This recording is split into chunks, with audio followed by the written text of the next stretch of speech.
tu es venu siéger sur le trône que les louanges ont bâti pour toi.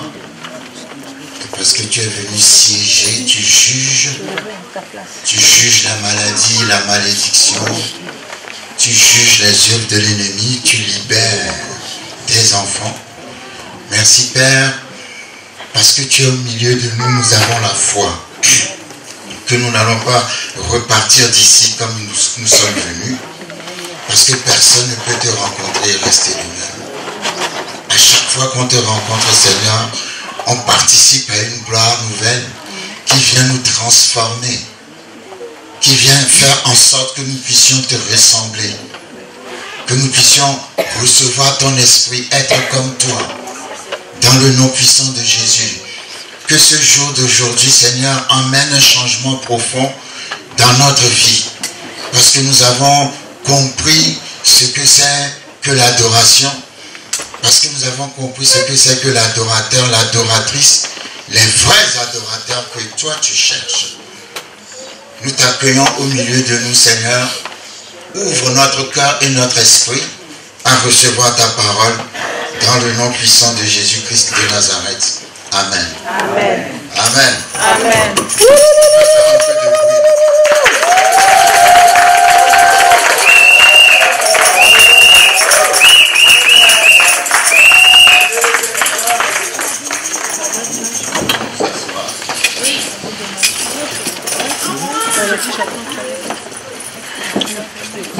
Alors aujourd'hui c'est le dernier jour de notre enseignement sur le thème de l'adoration.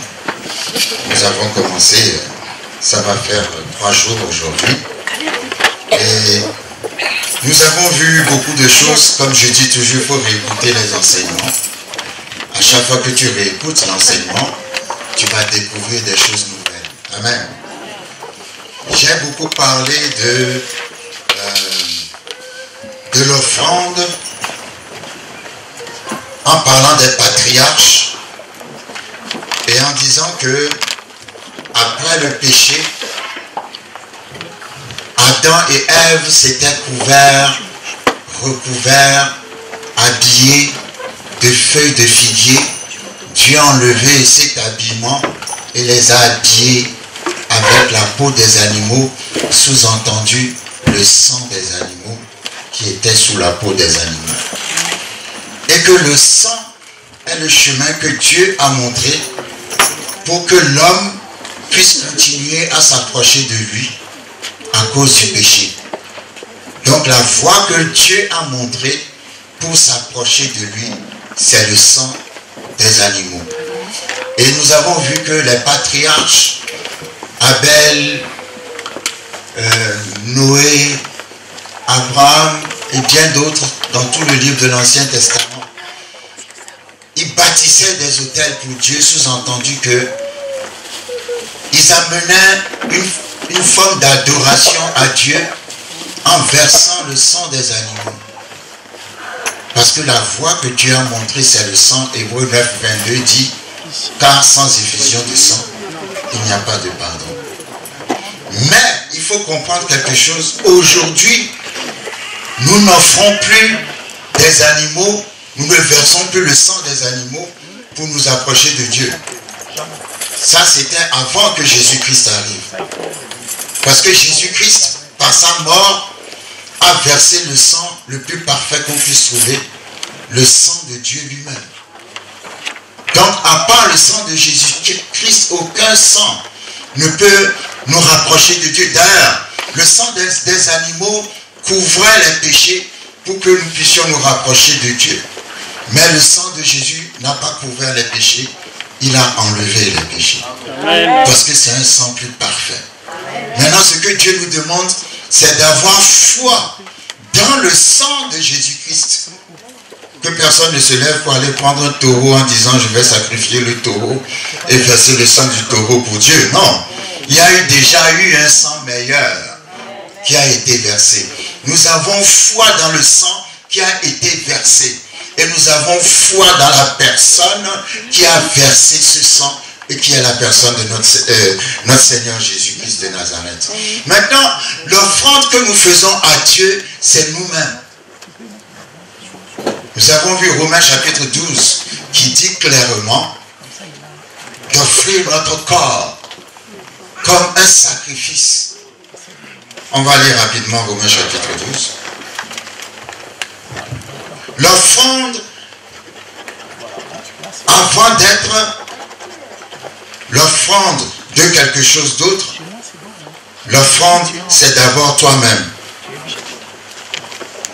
Romains 12, 1, je vous exhorte donc, frères, par la compassion de Dieu, à offrir vos corps comme un sacrifice vivant, saint, agréable à Dieu, ce qui sera de votre part un culte raisonnable. La version originale, même en anglais, n'utilise pas l'expression culte raisonnable, mais la Bible dit ce qui sera une adoration spirituelle. Au lieu de culte raisonnable, la version originale dit adoration spirituelle. Donc, la véritable adoration, c'est quand tu t'offres toi-même à Dieu. C'est quand tu offres ta vie à Dieu. Avant d'offrir quoi que ce soit d'autre, Dieu te veut toi-même en personne. Avant d'offrir quoi que ce soit, de faire, Dieu veut que tu t'offres toi-même d'abord. Il veut le sacrifice de ta vie. Il veut le sacrifice de ton cœur, de ton âme, de ton esprit. Tu ne peux pas dire que tu es un adorateur parce que tu fais des choses. Non, non. Tu ne fais pas des choses pour... Ce n'est pas ce que tu fais qui montre que tu es adorateur. Non, c'est ce que tu es. Ce que tu es qui montre que tu es un adorateur. Vous savez, le mot chrétien, ce n'est pas Dieu qui nous a appelés chrétiens. Ce sont les païens qui nous ont appelés chrétiens. Quand vous lisez Actes chapitre 11, à son verset 26, Actes 11, verset 26, la Bible dit, à partir du verset 25, Barnabas se rendit ensuite à Tars pour chercher Saul. Et l'ayant trouvé, il l'amena à Antioche pendant toute une année. Ils se réunirent aux assemblées de l'église et ils enseignèrent beaucoup de personnes. Ce fut à Antioche que pour la première fois, les disciples furent appelés chrétiens. Ce sont les païens qui les ont appelés chrétiens. Ce n'est pas un mauvais nom, hein, ça veut dire tout simplement des gens qui sont comme Jésus-Christ. Amen. Mais toujours est-il que ce n'est pas le nom que Dieu a donné. Amen. Amen. Le nom que Dieu nous donne, c'est adorateur. Amen. Dieu n'a pas dit je cherche des chrétiens, il a dit je cherche de vrais adorateurs. Amen. Alléluia. Amen. Nous avons vu le premier jour que Dieu cherche trois choses. Ézéchiel 22, verset 30, Dieu cherche quelqu'un qui se tienne sur la brèche, un intercesseur. Ésaïe chapitre 6, la Bible dit, Dieu cherche quelqu'un qu'il va envoyer, qui ira pour nous. Jean chapitre 4, la Bible dit, Dieu cherche les vrais adorateurs. Et je disais que si tu es intercesseur et prêt à aller partout où Dieu va t'envoyer, ça veut dire que tu es un vrai adorateur. Amen. Donc, l'adorateur, c'est quelqu'un qui donne sa vie à Dieu. Si ta vie n'est pas donnée à Dieu, il y a un problème. Tu es peut-être adorateur, mais tu n'es pas un vrai adorateur. Nous n'avons pas lu le texte depuis Jean chapitre 4. Jean chapitre 4 est un des textes les plus riches dans la parole de Dieu, à mon sens, parce que c'est un texte où Jésus est en train de montrer une révolution au niveau de l'adoration. À travers la discussion qu'il a eue avec la Samaritaine. La Samaritaine qui est venue chercher de l'eau à midi. Normalement, Souvent, ce n'est pas à midi qu'on va chercher l'eau. C'est le soir qu'on va chercher l'eau. Vous verrez dans Genèse 24, quand Abraham a envoyé son serviteur le plus ancien, qui est en fait le Saint-Esprit, mais qui, à l'époque d'Abraham, était certainement Eliezer, son serviteur. Quand il était parti, il a trouvé Rebecca où? Il a trouvé Rebecca au puits. Et il a trouvé, la Bible dit, il est arrivé au soir, au moment où les jeunes filles sortaient aller chercher de l'eau au puits. Donc, c'est le soir que les femmes allaient chercher de l'eau au puits, c'est pas à midi. Mais le problème de la Samaritaine est qu'elle avait eu une fille et beaucoup de gens la critiquaient parce qu'elle était sortie avec beaucoup d'hommes. Est-ce que vous me suivez? Donc elle faisait l'objet de beaucoup de songui. Donc pour éviter que les gens la doigtent, au lieu d'aller prendre l'eau avec les autres femmes le soir, elle allait seule à midi. Mais ce jour-là, elle ne savait pas que quelqu'un l'attendait. Ah, quand Jésus sait tout ce qui se passe dans ta vie, il sait où t'attendre pour te parler. Amen. Donc ce jour-là, Jésus l'attendait au puits. Et le puits parle de mariage, en fait. Quand le serviteur d'Abraham a rencontré Rebecca, c'était autour du puits. Autour du puits, ils ont parlé et après ça a débouché sur le mariage. Et j'aime bien quand il a rencontré Rebecca, il avait demandé à boire à Rebecca et Rebecca lui a dit, je vais aussi donner de l'eau à ton troupeau, à ton bétail. Qui montre quoi? Qu'elle était déjà mûre pour s'occuper d'une maison. Amen. Parce que si tu es une jeune fille égoïste qui ne pense qu'à toi, tu n'es pas encore prête pour te marier. Mais en voulant aussi donner à boire au bétail du serviteur d'Abraham, ça montrait qu'elle était arrivée à une certaine maturité à travers laquelle elle peut s'occuper d'un foyer. Elle peut s'occuper d'une maison. Donc le puits c'est l'image du mariage. Et nous voyons par là que quand Jésus a parlé avec la Samaritaine au puits, ils ont parlé de beaucoup de choses.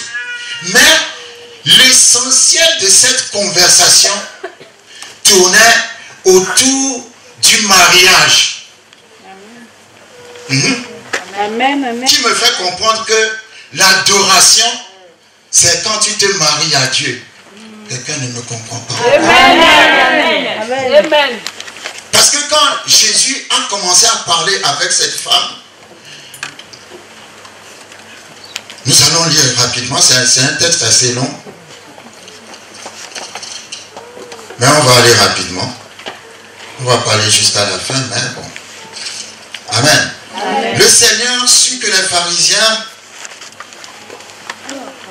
Jean chapitre 4 à partir du premier verset, avait appris qu'il faisait et baptisait plus de disciples que Jean.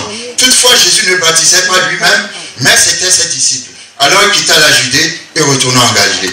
Comme il fallait qu'il passât par la Samarie, il arriva dans une ville de Samarie nommée Sichar, près du champ que Jacob avait donné à Joseph son fils. Là se trouvait le puits de Jacob. Jésus, fatigué du voyage, était assis au bord du puits. C'était environ la 6e heure. Une femme de Samarie vint puiser de l'eau. Jésus lui dit, donne-moi à boire.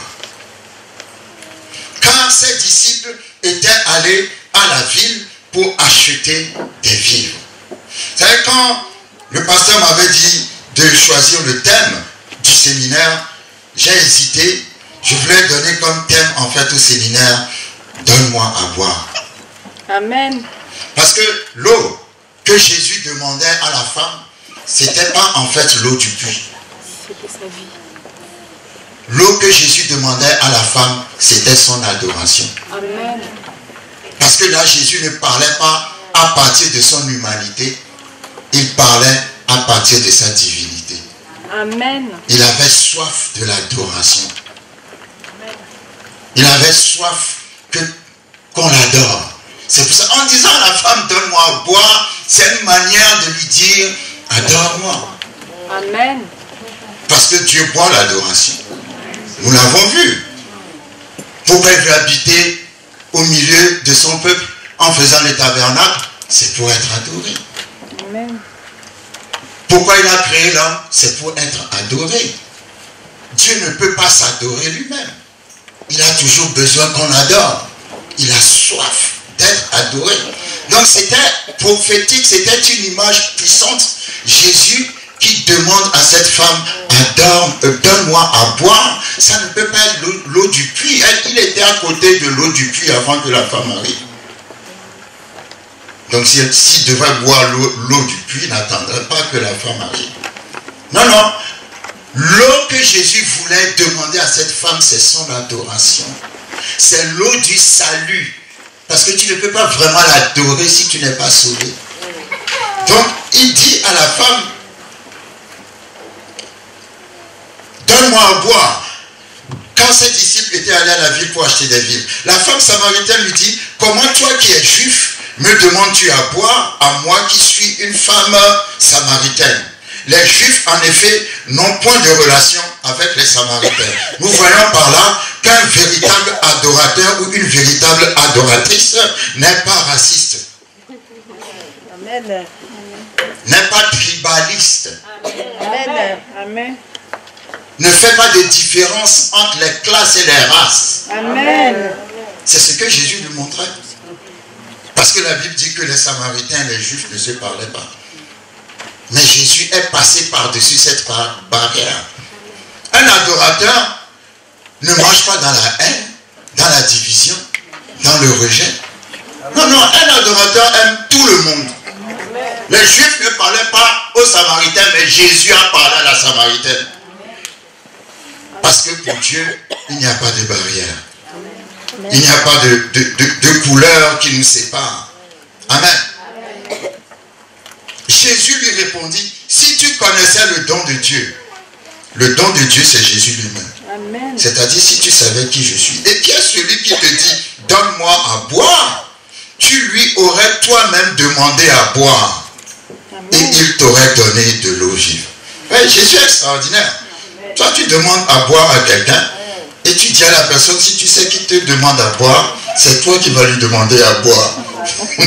Pourquoi tu me demandes à boire alors?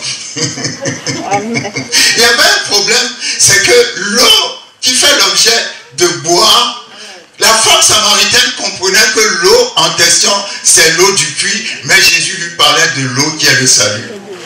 Est-ce que vous avez déjà parlé de choses avec quelqu'un? Vous ne voyez pas la même chose, mais vous utilisez les mêmes noms pour parler de... Alléluia. Donc elle pensait à l'eau du puits, Jésus parle de l'eau du salut. Être sauvé, aller au ciel. Amen. Et la Bible dit, Seigneur, lui dit la femme, tu n'as rien pour puiser. Vous voyez, elle pensait que c'est l'eau du puits. Et le puits est profond. D'où aurais-tu donc cette eau vive? Es-tu plus grand que notre père Jacob qui nous a donné ce puits et qui en a bu lui-même ainsi que ses fils et ses troupeaux? Jésus lui répondit, quiconque boit de cette eau aura encore soif. Amen. Il y a des choses dont tu auras toujours soif tant que tu n'as pas rencontré Jésus. Amen.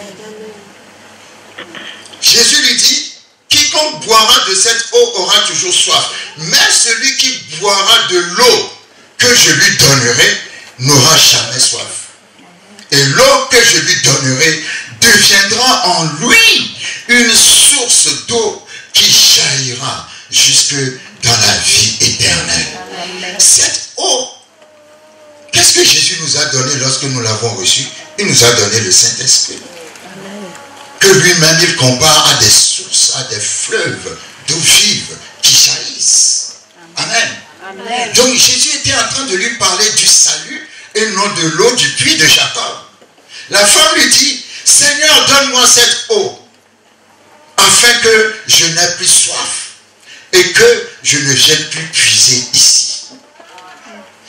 La femme a désiré cette eau parce que la particularité de cette eau, c'est que si tu la bois, tu n'auras plus soif. Quand tu vas boire cette eau, tu deviendras toi-même une source d'eau vive. Alléluia. Donc tu n'as pas besoin d'aller chercher l'eau encore ailleurs parce que toi-même tu es l'eau. C'est les gens qui viennent prendre l'eau chez toi. C'est une eau extra surnaturelle, c'est le Saint-Esprit, c'est la vie de Dieu en nous lorsque nous recevons Jésus comme Seigneur et Sauveur. Et la femme a dit, donne-moi cette eau. Vous savez, Jésus a une manière de présenter les choses. S'il avait une agence de publicité, on allait acheter tous ses produits. C'est extraordinaire. Vous avez vu comment il a présenté? Il a dit, si tu bois de cette eau, tu auras encore soif. Mais moi, j'ai une eau. Cette eau-là, si tu la bois, elle va devenir une autre eau, c'est-à-dire source d'eau dans ta vie qui va jaillir jusqu'à l'éternité. Wow. Alléluia. Quand tu entends une présentation comme ça, tu es obligé de dire, donne-moi cette eau. Amen. Quand la femme a entendu la qualité de l'eau, elle a dit, donne-moi cette eau. Elle n'a pas encore vraiment compris que l'eau en question, c'est la vie éternelle qui vient du salut, le fait de recevoir Jésus comme Seigneur et Sauveur. Et maintenant, verset 15. La femme dit, Seigneur, donne-moi cette eau afin que je n'ai plus soif et que je ne vienne plus ici. Jésus lui dit, va, appelle ton mari et viens ici. Ah. Est-ce qu'à chaque fois qu'on boit de l'eau, il faut aller d'abord chercher son mari avant de boire de l'eau ou bien aller chercher sa femme avant de boire de l'eau? Alléluia. Amen. Les femmes, quand vous avez soif, vous devez d'abord aller chercher votre mari avant de boire l'eau. Donc nous comprenons que l'eau dont Jésus parle n'a rien à voir avec l'eau du puits. Amen. La femme dit, je désire cette eau. Jésus dit, va chercher ton mari. Alléluia. Amen. Et la femme dit à Jésus, je n'ai point de mari. Et Jésus lui dit, tu as eu raison de dire, je n'ai point de mari. Car tu as eu 5 maris. Et celui que tu as maintenant n'est pas ton mari, en cela tu as dit vrai. Amen. Donc c'est une femme qui a connu un certain nombre d'hommes dans la vie. Parce que peut-être elle pensait que le bonheur se trouve auprès d'un homme. Elle s'est mariée une fois, ça n'a pas marché. 2 fois, ça n'a pas marché. 3 fois, ça n'a pas marché. 4 fois, ça n'a pas marché. 5 fois, ça n'a pas marché. Finalement, elle a dit, je ne vais plus me marier, je vais vivre en concubinage. Parce qu'elle vivait avec le 6e homme. Et Jésus lui a sorti cela. Quand Jésus lui a sorti cela, elle était étonnée. Et elle dit, je vois que tu es prophète.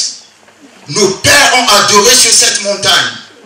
Avant d'aller à nos pères qui ont adoré sur cette montagne, pourquoi Jésus lui a dit, va chercher ton mari? Parce que Jésus savait que, vous savez, cette femme a connu au total 6 hommes. Parce que Jésus savait que elle vivait dans le concubinage. Amen. Jésus voulait lui dire, tu veux boire de l'eau dont je te parle? Pour boire cette eau, il faut d'abord mettre ta vie en ordre. Amen. Tu ne peux pas boire cette eau si ta vie n'est pas en ordre. Ça veut dire que Jésus était en train de lui enseigner indirectement, l'adoration commence par ta vie. Ça commence par ta propre vie. En fait, 6, comme elle a connu 6 hommes, c'est le chiffre de l'homme. 7, c'est le chiffre de Dieu. La perfection totale. En fait, il fallait qu'elle épouse d'abord Jésus. Quand je dis qu'elle épouse Jésus, je ne dis pas qu'elle épouse Jésus physiquement, mais qu'elle reçoive Jésus comme son Seigneur et Sauveur. Est-ce que vous me suivez? Amen. Et c'est en Jésus maintenant qu'elle pourra être heureuse. Parce qu'il n'y a pas de bonheur sans Jésus. D'abord Jésus. Épouse d'abord Jésus.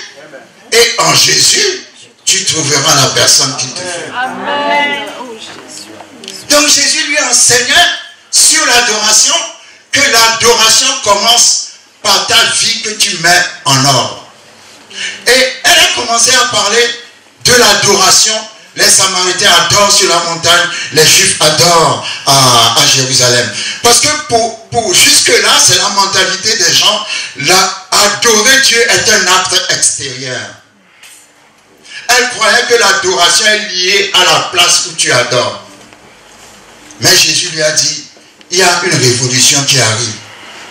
Maintenant, ce n'est plus lié à la place où tu adores. C'est en esprit et en vérité. Amen. En esprit, ça veut dire que le véritable adorateur doit connaître le Saint-Esprit. Amen. Et en vérité, le véritable adorateur doit connaître la parole. Amen. Ton adoration ne peut pas être correcte si tu ne sais pas ce que la parole dit. Parce que c'est la parole qui t'enseigne comment Dieu veut être adoré. Donc pour savoir comment Dieu veut être adoré et faire plaisir à Dieu, tu es obligé de connaître ce que Dieu aime et ce que Dieu n'aime pas. Donc Jésus lui dit, ça ne sera plus une question de place. Parce que quand le Saint-Esprit va venir, le Saint-Esprit va te transformer toi-même en un temple. Donc, l'adoration commence à partir de la manière dont tu entretiens ton propre temple. Amen. Et la femme, pour aller plus vite et passer à autre chose, la femme a couru et est partie chercher des gens. Et j'aime bien quand vous lisez le texte, la Bible dit, et la femme a jeté sa cruche. Amen. Amen. La cruche avec laquelle elle est venue pour puiser de l'eau. Quand elle a entendu les paroles de Jésus, elle n'avait plus soif de l'eau du puits de Jacob. Et elle a jeté la cruche. Quand tu rencontres Jésus, il y a forcément quelque chose que tu dois jeter. Tu ne peux pas rencontrer Jésus et rester le même. Elle est partie, elle a dit aux gens, venez voir un homme qui m'a dit tout ce que j'ai fait. Elle a emmené toute la population à Jésus. Cette femme est traitée comme une femme qui avait une mauvaise vie. Amen. Amen. Elle était critiquée, rejetée, parce qu'elle avait une mauvaise vie. Mais quand Jésus là, il faut venir à Jésus comme tu es, parce que Jésus voit en toi ce que tu peux être. Amen. Et Jésus, il y a un mot qui a été utilisé ici tout à l'heure. Jésus veut sortir les potentialités divines qui sont en toi. Amen. Cette femme était une grande évangéliste. Mais à cause du jugement, parce qu'elle n'avait pas encore rencontré le Seigneur, il y a de grands dons en vous. Amen. Alléluia. Amen. Laissez le Seigneur sortir, développer ses dons et vous allez voir ce que vous allez faire. Elle a présenté au peuple de son village Jésus comme un homme qui lui a dit tout ce qu'elle a fait. C'est-à-dire, elle a présenté le côté prophète. Et tout le monde l'a suivi pour venir voir Jésus. Et ils ont supplié Jésus pour que Jésus reste avec eux. Et après, quand ils ont retrouvé la Samaritaine, ils ont dit à la Samaritaine, ce n'est plus à cause de ce que tu nous as dit que nous croyons.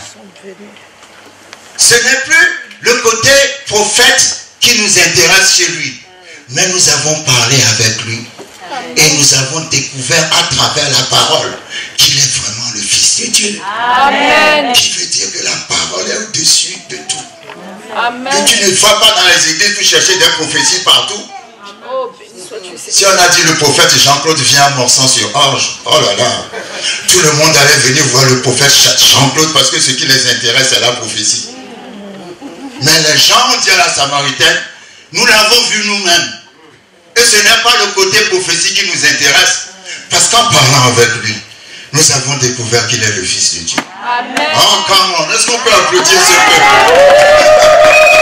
Parce que quand tu viens à Jésus, la chose la plus importante, c'est la parole. Amen. C'est la parole qui est au-dessus de tout. Il y a des gens qui changent d'église chaque mois. Ils courent après la prophétie. De toute façon, quand on te donne la prophétie, tu as besoin de marcher dans la parole pour qu'elle s'accomplisse. Amen. Amen. La prophétie ne va pas s'accomplir si tu n'es pas dans la parole. Donc tu dois maîtriser la parole. Alléluia. Amen. Donc cette femme a compris une chose. Et je dis toujours, en riant, qu'après avoir parlé avec Jésus, elle est rentrée à la maison et elle a dit à cet homme avec qui elle vivait, si tu veux rester ici, tu m'épouses ou bien tu prends tes affaires et direction. Come on. Alléluia. Mais elle a dû dire à cet homme, bon, excuse-moi, je t'aime bien, mais je veux mettre ma vie en règle. Amen. Donc il faut que tu prennes la décision de m'épouser. Amen. Alléluia. Amen. Parce que si tu vis dans le concubinage, tu vis dans le péché. Amen. Parce que c'est étonnant que la première chose que Jésus a demandé à cette femme, quand cette femme voulait boire cette eau, Jésus a dit, va chercher ton mari. Vous savez, Jésus n'est pas direct parfois. Parfois, il tourne, il sait présenter les choses. Pour ne pas blesser parfois, mais parfois il est direct. Amen. Et il lui a dit, va chercher ton mari. Donc au travers de cela, elle a compris qu'il fallait qu'elle mette sa vie en ordre. Pour mettre sa vie en ordre, il fallait qu'elle accepte, qu'elle reconnaisse que Jésus est le Seigneur. D'ailleurs, quand Jésus lui parlait, elle a dit, tout ce que tu me dis, quand le Messie viendra, il va nous le dire. Jésus lui a dit, celui que tu attends est juste en face de toi.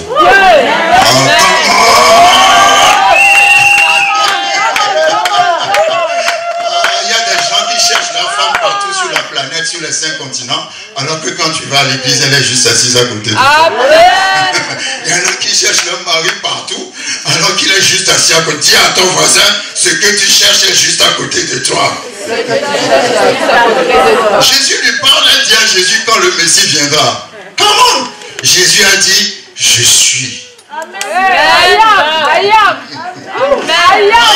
En fait, la version française dit je le suis, mais la bonne version dit je suis. Amen. Amen. Donc la vie de cette femme a changé. L'adoration commence par ta propre vie. Tu mets ta propre vie en règle et tu vas voir la main de Dieu dans ta vie. Amen.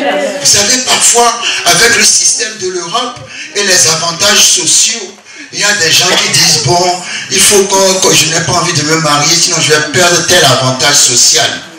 Il y en a même qui, le mari vit avec la femme comme ça doit être, mais des fois il faut qu'il vive en dehors de la maison parce que si le social voit que ce n'est pas une femme seule et qu'en fait, il y a tellement... Non, vous savez, les avantages sociaux ne sont rien à côté de la bénédiction de Dieu. Amen. La bénédiction est supérieure aux avantages sociaux. Amen. Si tu marches dans l'intégrité et la parole de Dieu, l'intégrité et la parole de Dieu vont te bénir. D'ailleurs, tu ne peux pas passer toute ta vie. Vous savez, je crois qu'il y a quelque chose de plus puissant que les aides sociales. Gloire à Dieu, il y a des aides sociales. Je ne dis pas que c'est mauvais, c'est bien. Mais tu ne dois pas vivre et dépendre uniquement des aides sociales. Les aides sociales, c'est la manne qui tombe dans le désert. Jésus. Est-ce que vous me suivez? Amen. Quand ils étaient dans le désert, la manne tombait. Mais quand ils sont arrivés dans la terre promise, la Bible dit, et la manne cessa. Amen. Pourquoi? Parce que Dieu les a emmenés dans une terre tellement fertile et prospère qu'ils n'ont plus besoin du social. Eux-mêmes, ils peuvent devenir propriétaires. Ils peuvent faire beaucoup de choses et prospérer. La manne doit cesser. Et Dieu va te donner une idée ointe. Amen. Une idée pour que tu entreprennes. Amen. Et en entreprenant, tu prospères. Amen. Tu es propre. Dis à ton voisin, je suis propriétaire. Je suis propriétaire. Vous savez, dans Genèse 14, quand Abraham a donné la dîme à Melchisedec, la Bible a dit, béni soit Abraham par le Dieu très haut, propriétaire du ciel et de la terre. Ça veut dire, quand tu es quelqu'un qui est fidèle dans la dîme, Dieu te donnera une partie du ciel et de la terre. Amen. Si tu es béni par le propriétaire du ciel et de la terre, sur la terre tu ne manqueras pas de terre et au ciel tu ne manqueras pas. Amen. Amen. me suivez? Amen. Donc, n'ayons pas une mentalité de dépendance. Ayons une mentalité d'indépendance dans le sens où nous avons prospéré nous-mêmes parce que nous obéissons, nous sommes de vrais adorateurs aux lois de Dieu et Dieu nous a prospérés. Parce que le mot indépendance n'est pas de Dieu. Dieu n'aime pas l'indépendance. Dieu aime la dépendance. Amen. Tu ne peux pas être indépendant parce que jusqu'à un certain niveau, tu dépends de Dieu. Amen. Amen. Amen. Et nous dépendons les uns des autres. Amen. Amen. Amen. Mais indépendance dans le sens où tu te développes toi-même, dans le sens où tu développes tes propres qualités et capacités. Amen. Amen. Donc, en tant que véritable adorateur, moi je crois que tu peux, comment dirais-je, dépendre de Dieu et que Dieu peut te prospérer. La Bible dit que Dieu a béni les œuvres de nos mains. Amen. Tout ce que tes mains vont fabriquer, tout ce que tes mains touchent, ton travail. Regarde, levez vos mains. Dites main. Main. Dieu a dit que tout ce que tu vas toucher Que tout ce que tu vas toucher sera béni. sera béni. Alors sois béni. Alors sois béni. Parce qu'à partir d'aujourd'hui, Parce qu'à partir d'aujourd'hui, au nom de Jésus, au nom de Jésus, tout ce que je vais entreprendre avec mes ce que mains je vais entreprendre avec mes mains sera béni. sera béni. Amen. C'est Dieu qui l'a dit. Si Dieu l'a dit, Dieu va le faire. Amen. Amen. Donc, l'adorateur, c'est quelqu'un qui d'abord, je n'arrête pas de le dire, je ne sais pas pourquoi ça revient tout le temps, qui d'abord donne sa vie à Dieu. Et c'est à partir de la qualité de vie que tu mènes que Dieu... Vous savez, le diable se débrouille, il fait tout pour te faire comprendre que la parole ne va pas s'accomplir. Il a menti. Que la parole est fausse. Que la parole n'est pas vraie. Il a menti. Que tu ne peux pas sortir de telle situation si tu ne vas pas voler. Tu ne peux pas sortir de telle situation si tu ne fais pas un compromis. Amen. Amen. Mais c'est faux. Parce que le diable est un menteur. Si tu marches dans l'intégrité, dans la parole de Dieu, tu verras la gloire de Dieu. Amen. Jésus a dit à Jairus, ne t'ai-je pas dit que si tu crois, tu verras la gloire de Dieu. Amen. Amen. Si tu crois, tu verras la gloire de Dieu. Et le diable est là pour que tu ne crois pas. C'est pour cela qu'il faut que tu persévères. Et tu dois persévérer. Et vous savez, l'adoration, comme nous l'avons vu, en grec et en hébreu, signifie la même chose. Ça signifie prosternation. Amen. Mais tu ne peux pas vraiment dire que tu adores parce que tu te prosternes. Non, tu te prosternes parce que d'abord, ta vie est en règle avec Dieu. Amen. Tu te prosternes parce que tu as offert ta vie avec Dieu. Là, ta prosternation a un sens. Amen. Tu ne vis pas comme le diable et puis tu viens à l'église pour te prosterner. Ta prosternation n'a pas de sens. Mais les vrais adorateurs, lorsqu'ils se prosternent, quelque chose se passe. Amen. Quand nous allons dans la parole de Dieu, nous avons plusieurs exemples où, rien que par la prosternation, les gens ont changé leur situation. Lorsque nous allons dans Matthieu chapitre 15, rapidement, je vais vous montrer. Parce que quand tu te prosternes, c'est une manière de dire Seigneur, prends le dessus. C'est une manière de dire Seigneur, je m'efface devant toi. C'est une manière de dire Seigneur, c'est toi qui es le plus grand, le plus puissant, le tout puissant. Matthieu chapitre 15, il y avait une femme qui suivait Jésus. Amen. Amen. Matthieu chapitre 15, à partir du verset 21. Jésus étant parti de là, se retira dans le territoire de Tyr et de Sidon. Et voici une femme cananéenne, c'est pas une juive, qui venait de ces contrées, lui cria, aie pitié de moi Seigneur, fils de David. Ma fille est cruellement tourmentée par le démon. Il ne lui répondit pas un mot. Et ses disciples s'approchèrent et lui dirent avec instance, renvoie-la, car elle crie derrière nous. Il répondit, Jésus dit à la femme, je n'ai été envoyé qu'aux brebis perdues de la maison d'Israël. Parce que Jésus, dans l'Ancien Testament, Dieu était le Dieu d'Israël uniquement, point. Il n'était pas le Dieu des Congolais, des Togolais, des Sénégalais, de toutes les nations. Il était seulement le Dieu d'Israël. Et Jésus lui dit à cette femme qui n'est pas juive, je n'ai été envoyé qu'à la maison d'Israël. Donc je ne peux pas te secourir parce que tu n'es pas juif. Alléluia. Amen. Donc pour que cette femme soit secourue, il fallait qu'elle attende que Jésus meure et ressuscite. Parce que c'est quand il est ressuscité qu'il est devenu le Dieu de toutes les nations. Mais pas avant. Donc les disciples disaient à Jésus, chasse cette femme. Et Jésus a dit, mais je ne peux rien te faire pour toi parce que je ne suis envoyé que pour Israël. Et la Bible dit, mais elle vint se prosterner devant lui. Come on. Amen. Elle vint se prosterner devant lui. Ça veut dire, elle vint l'adorer. Amen. Je ne sais pas où cette femme a eu cette révélation. Ça veut dire qu'elle a vu en Jésus Dieu manifesté dans la chair. Amen. Elle n'est pas juive, mais elle a vu en Jésus le Messie. Et elle est venue. Toute la loi lui interdisait de recevoir la bénédiction, mais grâce à l'adoration, elle est passée par-dessus la loi. Amen. Quand elle s'est prosternée devant Jésus, Jésus lui dira après, tu as une grande foi. Amen. Et Jésus lui dit, ce que tu demandes t'est accordé.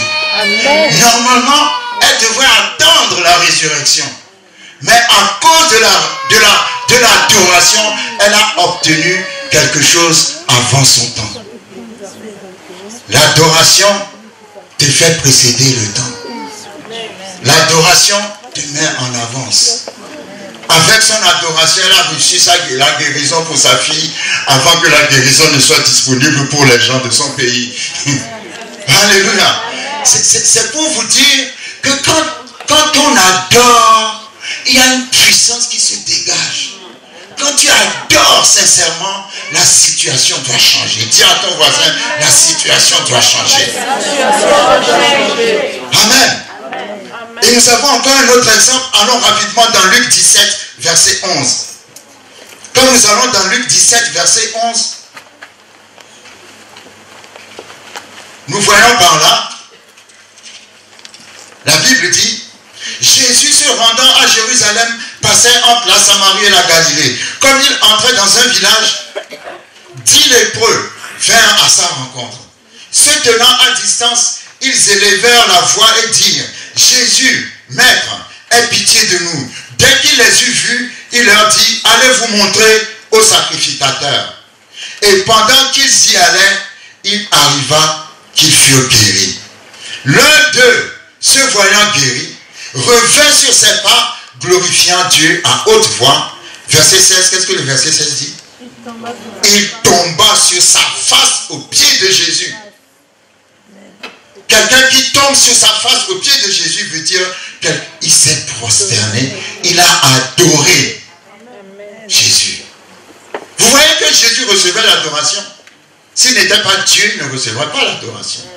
Il allait dire, ne m'adorez pas. Il n'y a que le Père qu'il faut adorer parce que c'est lui qui est Dieu, moi je ne le suis pas. Non, il recevait l'adoration parce qu'il est Dieu manifesté dans la chair. Amen. Et on n'adore que Dieu. Amen. Donc, sur les 10 lépreux, il n'y en a qu'un seul qui est revenu vers Jésus. La Bible dit, il tomba sur sa face. C'est bizarre, hein? Ceux qui doivent le plus avoir la foi, ce sont les Juifs. Mais les deux personnes dans toute la Bible à qui Jésus a dit, vous avez une grande foi, ce n'étaient pas des Juifs. Amen. C'est le centenier romain et c'est la cananéenne dont on vient de parler. Amen. C'est bizarre que les gens à qui appartiennent la vraie chose, eux-mêmes, ils ne s'occupent pas de ça. C'est toujours les gens qui viennent d'ailleurs, qui viennent s'occuper de... Comment? Le lépreux qui est revenu adorer Jésus n'est même pas juif.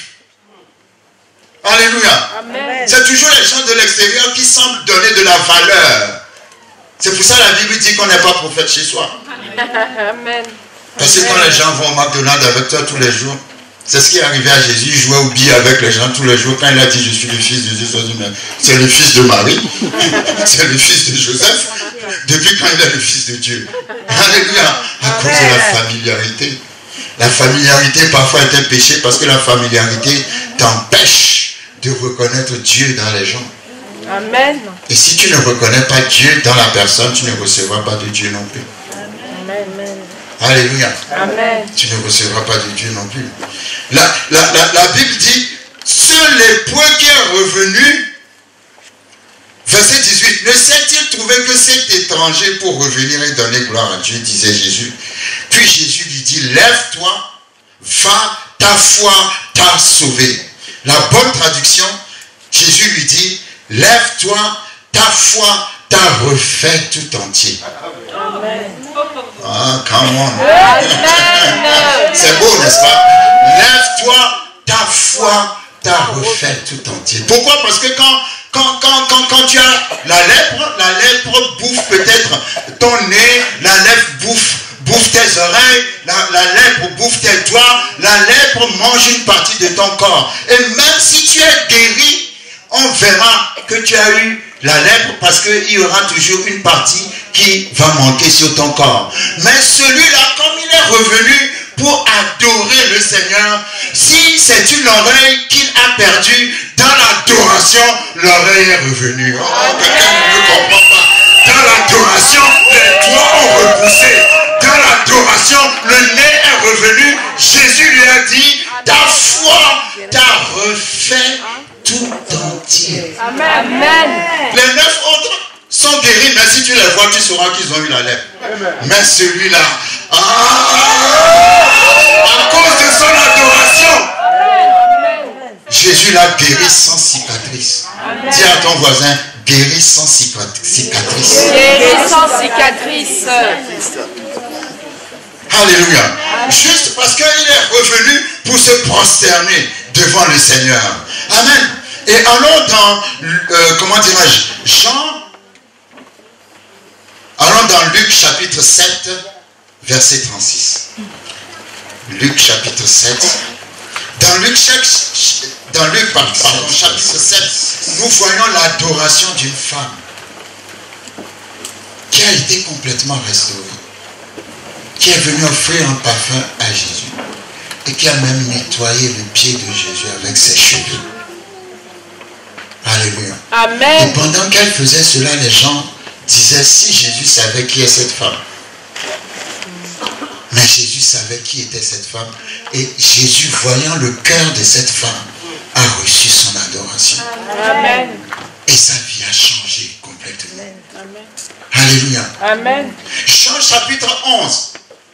Quand Lazare était mort et que Jésus est arrivé dans la maison de Marthe et Marie, la Bible dit que Marie étant venue au pied de Jésus.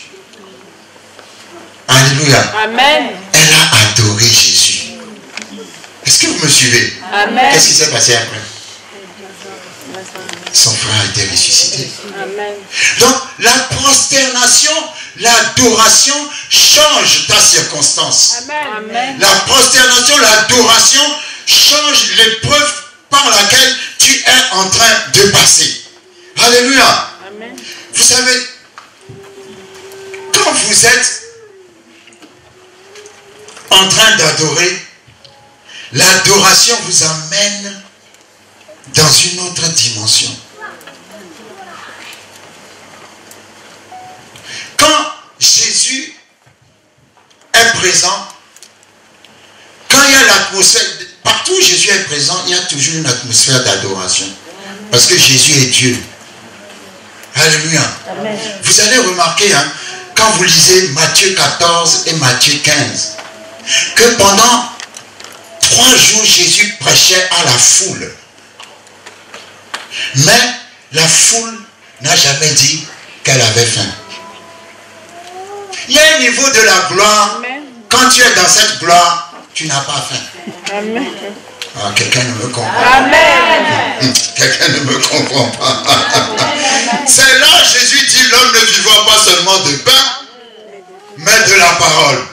Parce qu'il y a un niveau de gloire où tu n'as pas faim. Jésus a multiplié le pain 2 fois. D'abord dans Matthieu chapitre 14. Quand vous lisez Matthieu chapitre 14, à son verset 15, la Bible dit, le soir étant venu, les disciples s'approchèrent de Jésus, de lui, et dirent, ce lieu est désert et l'heure est déjà avancée, renvoie la foule afin qu'elle aille dans les villages pour s'acheter des vivres. Mais la foule n'a rien dit. La foule n'a pas dit on a faim. C'est les disciples qui ont dit la foule doit avoir faim. Mais la foule n'avait pas faim. Pourquoi? Parce que la foule était dans la gloire de Dieu. Amen. La foule était avec le Seigneur. Amen.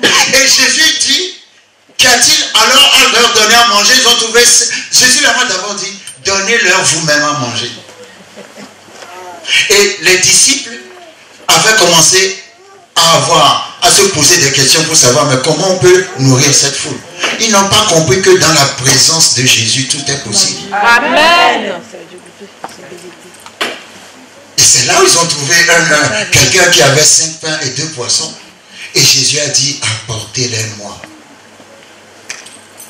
Il faut toujours apporter tes biens à Jésus. Amen. Quand on les a apportés à Jésus, Jésus les a multipliés. Amen. Mais ce que je veux signaler, c'est que le peuple n'a rien demandé. Parce que dans la présence de Dieu, tu n'as pas faim. Amen. La gloire de Dieu arrête les besoins physiques. Come on. Amen. La gloire de Dieu descend. Tu peux passer 12 heures dans la gloire de Dieu, crois que c'est 1 heure.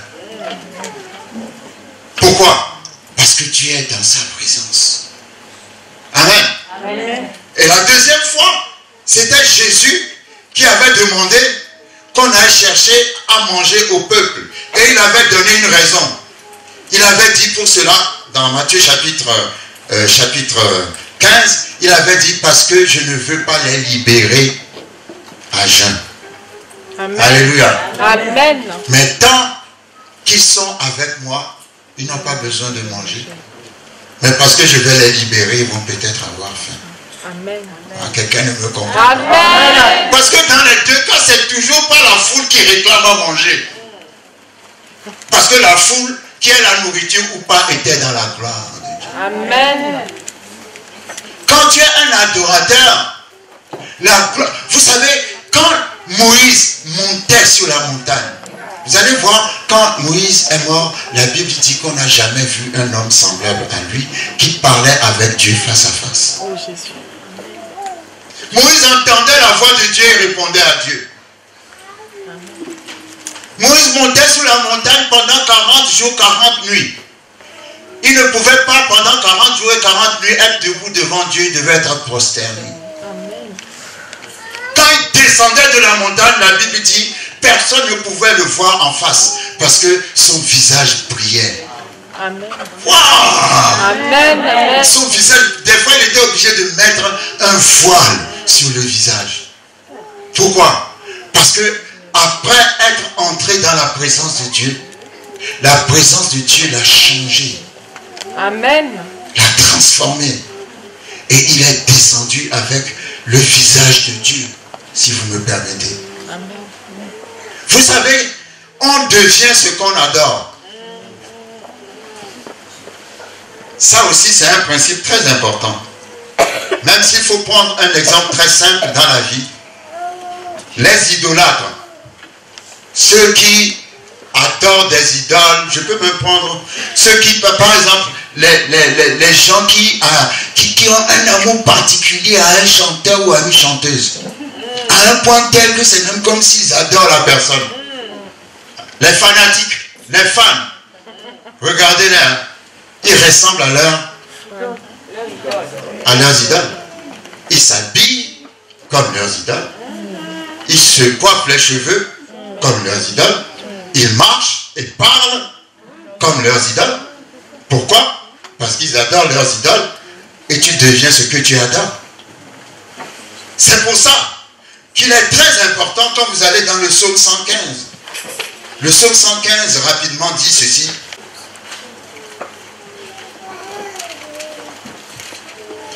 À partir partir du verset 4. Leurs idoles sont de l'argent et de l'or. Elles sont l'ouvrage de la main des hommes. Elles ont une bouche et ne parlent point. Elles ont des yeux et ne voient point. Elles ont des oreilles et n'entendent point. Elles ont un nez et ne sentent point. Elles ont des mains et ne touchent point. Des pieds et ne marchent point. Elles ne produisent aucun son dans leur gosier. Il leur ressemble ceux qui les fabriquent. Tous ceux qui se confient en elles.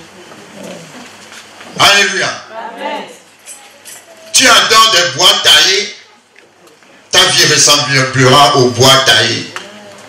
Mais tu adores le Dieu vivant. Amen. Tu porteras la gloire du Dieu vivant. Amen. Quand Moïse est mort, son corps était parfait. À son âge, il pouvait voir sans les lunettes. Parfaitement. Tout était parfait physiquement en lui quand il était mort. Pourquoi? Parce qu'il était fréquent dans la gloire de Dieu. Quand tu es fréquent dans... Vous savez, les 24 vieillards, depuis le temps qu'ils adorent, ils ne vieillissent pas. Amen. Quelqu'un ne m'a pas compris. Amen. Quand tu es une adoratrice véritable, un adorateur véritable, tu ne vieillis pas. Amen. Parce que la gloire de Dieu te conserve.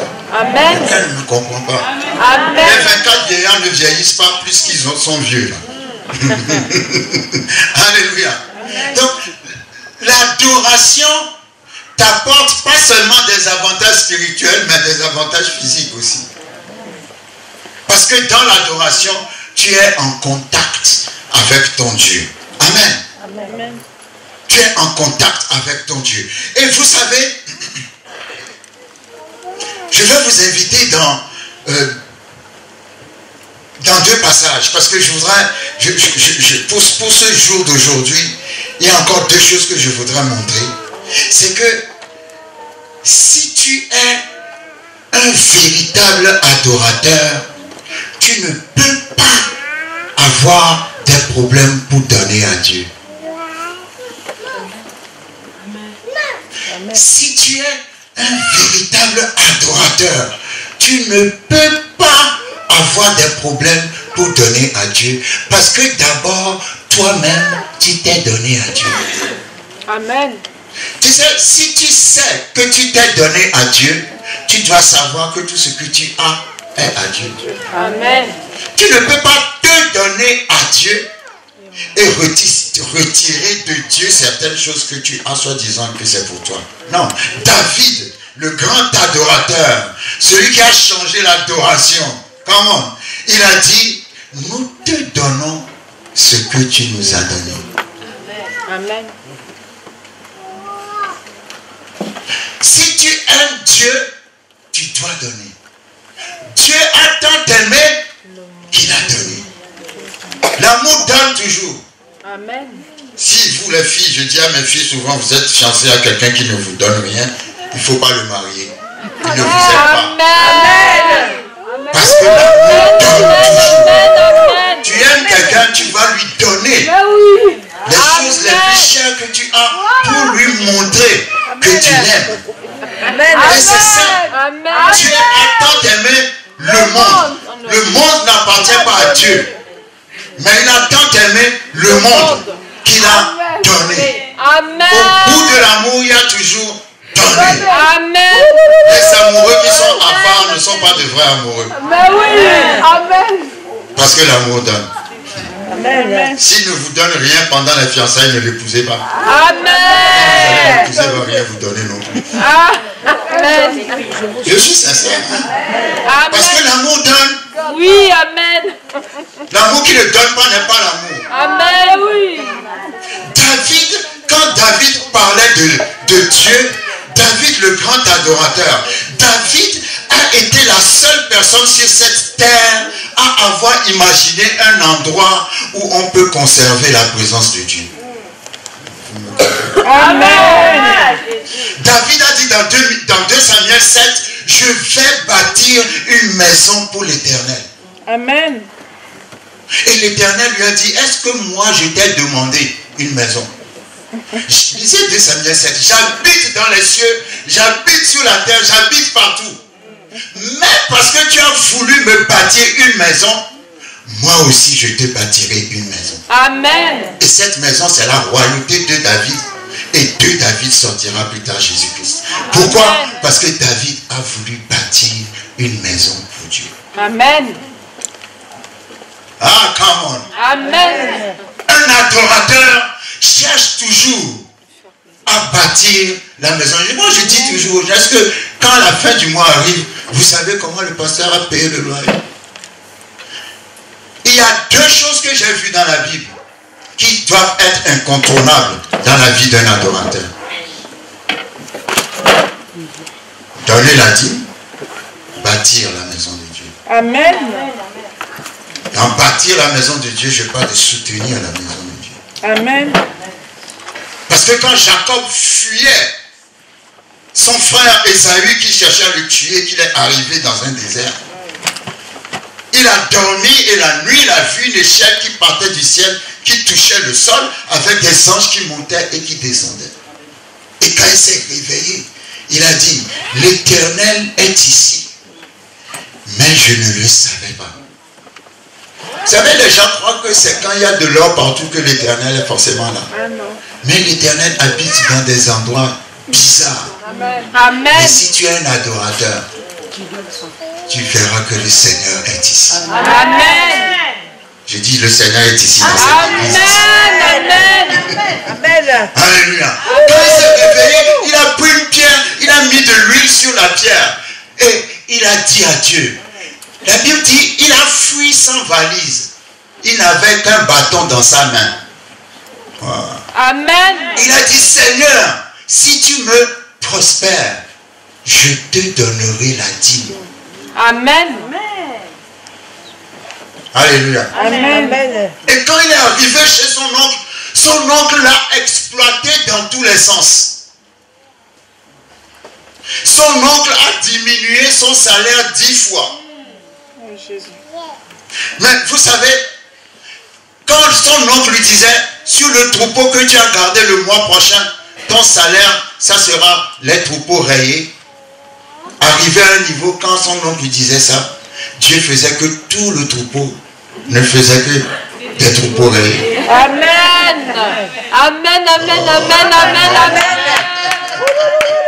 Quand son oncle voyait ça, il dit, bon, le mois prochain, ça sera les troupeaux noirs.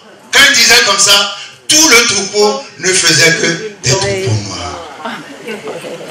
Il y a quelque chose qui fait qu'arriver à un niveau, Dieu va mettre la nature à votre disposition. Amen. Mais pour arriver là, Jacob, on a diminué son salaire 10 fois. Vous voyez à quel point son employeur était méchant. Mais parce qu'il a fait, il a dit à Dieu, je t'apporterai la dîme. La révélation est que à chaque fois qu'il avait son troupeau, il sacrifiait la dîme à Dieu. Amen. Oh, vous me suivez. Amen. Il n'a pas attendu d'être riche avant de donner. Amen. Il donnait déjà parce que c'était la promesse qu'il a faite à Dieu. Amen. Et parce qu'il donnait déjà, Dieu a mis la nature à sa disposition. Amen. Et quand il sortait de la maison de son oncle, il était devenu plus riche que son employeur. Dis à ton voisin, bientôt, Bientôt. tu seras plus riche que ton employeur. Tu seras plus riche que ton employeur. Il est sorti des troupeaux, des servants, des serviteurs dans Genèse 32.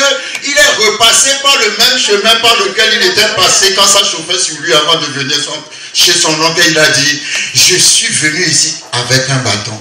Amen. Mais aujourd'hui, je forme 2 camps. Quand il avait fait le vœu de donner la dîme dans le désert, il a changé le nom de ce désert-là. Ce désert, son nom était devenu Béthel. Et quand Dieu est venu pour parler à Jacob après l'avoir prospéré, avant, quand Dieu parlait à Jacob, il se présentait toujours comme le Dieu d'Abraham et d'Isaac. Amen. Mais quand il a prospéré Jacob à cause de sa fidélité à la dîme, quand il est revenu, il a dit, je suis le Dieu de Béthel. Amen.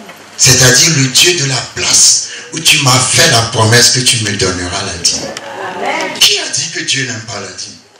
Si Dieu n'aime pas la dîme, il allait dire à Jacob, je suis le Dieu d'Abraham et d'Isaac. Non, il a dit, je suis le Dieu de Bethel. Le Dieu de Bethel, c'est l'endroit où tu m'as fait la promesse de me donner la dîme. Amen. Et le Dieu de Bethel est un Dieu qui prospère toujours. Amen. Alléluia. Amen. Donc, un adorateur pense toujours à la maison de Dieu.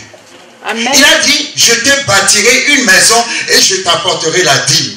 Ça veut dire la dîme va à la maison de Dieu. Amen. Tu n'envoies pas ta dîme en Afrique chez ton premier pasteur. À un moment donné, dans notre église, toutes les dîmes partaient en Afrique chez le pasteur chez qui ils étaient en Afrique avant de venir en Europe. Tu n'envoies pas ta dîme ailleurs. Tu apportes la dîme dans la maison. La maison, c'est là où on te nourrit. Amen. C'est là où tu reçois la parole de Dieu. Amen. C'est là où tu apportes la dîme. Amen. Dans ton pays, tu peux honorer ton pasteur en lui envoyant des offrandes. Mais la dîme, c'est pour la maison. C'est ici qu'on te nourrit. C'est ici qu'on a besoin de la dîme. Qu'est-ce que Dieu a dit? Afin qu'il y ait quoi? Du pain dans ma maison. C'est quoi le pain? C'est le loyer, c'est l'électricité, acheter les micros, acheter ceci. Le pasteur nous a manqué de rien. Tout ce dont la maison a besoin. C'est ta dîme qui pourvoit. Amen. Maintenant, toi, tu prends ta dîme et tu l'envoies ailleurs. La maison qui te nourrit doit vivre comment? Non, la dîme est toujours pour la maison. Alléluia. Amen. Il y avait une soeur qui me donnait sa dîme. Parce qu'elle n'avait pas encore d'église. Et comme moi, j'exhorte toujours les gens à trouver une église. Elle a trouvé une église, elle continuait de m'envoyer sa dîme. J'ai dit non, si tu veux, tu m'envoies une offrande, mais tu donnes la dîme dans ton église. Amen. Parce que la dîme est toujours pour la maison. Amen. Et celui qui est fidèle dans la dîme ne manquera jamais de rien. Amen. Ces choses-là, on n'a pas besoin de vous le dire. Parce que si vous êtes adorateur, vous devez le savoir automatiquement. Amen. Mais il y a même des gens qui se sont levés, ils ont fait des prédications, il ne faut pas donner la dîme. Et tous les radins, les avares, les gens qui ne sont pas reconnaissants. Alléluia. Je vais vous dire, vous savez combien la bouteille d'oxygène coûte? Y a-t-il un infirmier ou une infirmière ici pour nous donner le prix d'une bouteille d'oxygène? Non? Non. Il faut chercher à savoir combien la bouteille d'oxygène coûte. Parce que parfois, il y a certaines maladies qui viennent sur toi. Tu es obligé de vivre sur la bouteille.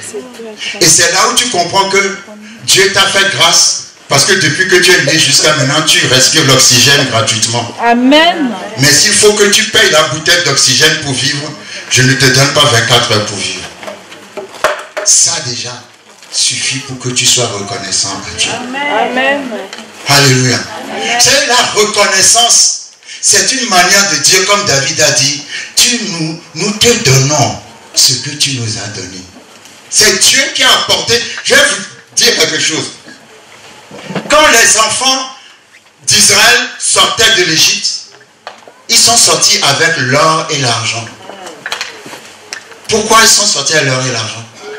Parce que Dieu voulait arriver dans le désert, qu'ils utilisent l'or et l'argent pour bâtir le tabernacle. Je n'ai plus la référence, je ne sais plus si c'est Exode 36. Quand Moïse a fait l'appel pour que les gens amènent leur argent, leur bâtir la maison de Dieu, la Bible dit que les gens ont tellement donné que Moïse était obligé de faire une autre annonce en disant « Arrêtez de donner parce que vous avez trop donné ». Non, vous connaissez un pasteur sur cette terre qui a déjà fait cette annonce? Arrêtez de donner parce que vous avez trop donné. Exode chapitre 36, si je ne me trompe.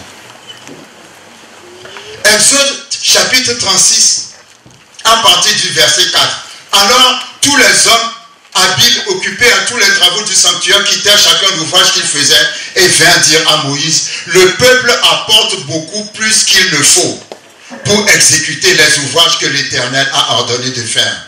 Verset 6. Moïse fit publier dans le camp que personne, homme ou femme, ne s'occupa plus d'offrandes pour le sanctuaire. On empêcha ainsi le peuple d'en apporter. Comment? Les gens tellement donné qu'on a dit non, ne donnez plus. S'il vous plaît, arrêtez de donner. Pourquoi ils ont donné autant? Parce qu'ils étaient reconnaissants au Dieu qui les a délivrés de 430 ans d'esclavage. Amen. Et pourquoi ils ont donné autant? Et pourquoi Dieu les a bénis avant? Le travail que tu as, c'est pas pour toi. C'est d'abord pour adorer le Seigneur. Amen. Le business que tu as commencé, Dieu l'a permis, c'est d'abord pour adorer le Seigneur. Amen. C'est toujours le Seigneur en premier. Amen. Comme Abel qui a donné les prémices, parce qu'il a considéré que Dieu est le premier. Alléluia. Amen. Dieu te donne la capacité de prospérer pour pouvoir soutenir son alliance. Deutéronome chapitre 8. Car c'est l'Éternel qui donne la puissance d'acquérir des richesses pour soutenir son alliance. Deutéronome 8. Donc, quand Dieu t'enrichit, quand Dieu te donne des ouvertures, ce n'est pas d'abord pour toi, c'est pour soutenir son alliance. Un adorateur ne peut pas vivre le jour au jour sans jamais penser à l'œuvre de Dieu. Sans jamais penser à la maison de Dieu. Ce n'est pas possible. Ce n'est pas possible. Quand nous lisons 1 Chronique chapitre 29, je le dis tout le temps, partout où je passe. Laissez-moi encore un peu de temps, je vais finir bientôt. Dans 1 Chronique chapitre 29, nous voyons le cœur de l'adorateur.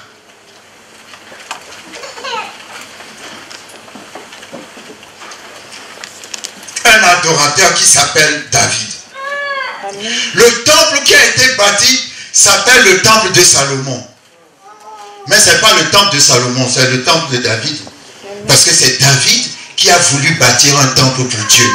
Et Dieu lui a dit, tu as fait trop de guerre. Tes mains ont versé trop de sang. C'est ton fils qui va bâtir cette maison pour moi. Mais ce n'est pas Salomon qui a eu la vision de bâtir, c'est son père David qui a eu la vision de bâtir une maison pour Dieu.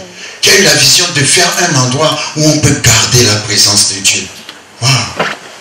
Il aimait tellement Dieu qu'il a eu la vision qu'on peut créer un endroit pour que la présence de Dieu soit en permanence là-bas. Quand vous lisez 1 Chronique chapitre 29, avant de mourir, 1 Chronique chapitre 29 à partir du verset 3, écoutez ce que David a dit. Il a dit, de plus, dans mon attachement pour la maison de mon Dieu. Qu'est-ce qu'il a dit? La maison de... Il n'a pas dit la maison de Dieu. Il a dit la maison de... Ça veut dire, avec ce Dieu-là, j'ai une relation personnelle. Il y a quelque chose d'intime entre lui et moi. C'est pas Dieu. C'est mon... Oh. Dis à ton voisin, en tout cas, c'est mon Dieu. Je l'ai privatisé pour moi tout seul. Alléluia. Il faut privatiser Dieu. C'est vrai, Dieu veut qu'on le partage, mais parfois il faut bien le privatiser pour toi-même. Il dit, voici, dans mon attachement pour la maison de mon Dieu, je donne à la maison de mon Dieu l'or et l'argent que je possède en propre, outre tout ce que j'ai préparé pour la maison du sanctuaire, 3000 talents d'or d'Ophir et 7000 talents d'argent épuré pour en revêtir les parois des bâtiments, l'or pour ce qui doit être d'or et l'argent pour ce qui doit être d'argent et pour tous les travaux qu'exécuteront les ouvriers. Qui veut encore présenter volontairement aujourd'hui des offrandes à l'Éternel?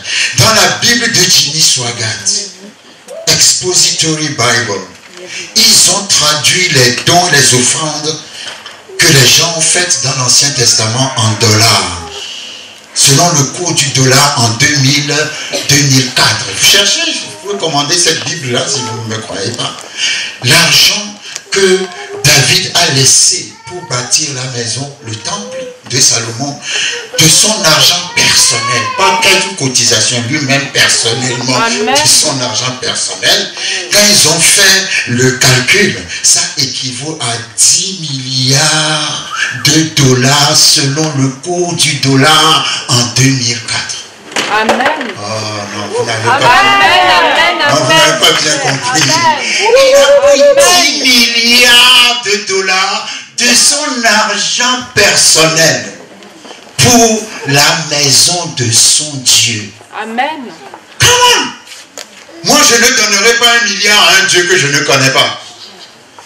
Je ne donnerai même pas 5 euros à un Dieu que je ne connais pas. Mais il a sorti 10 milliards.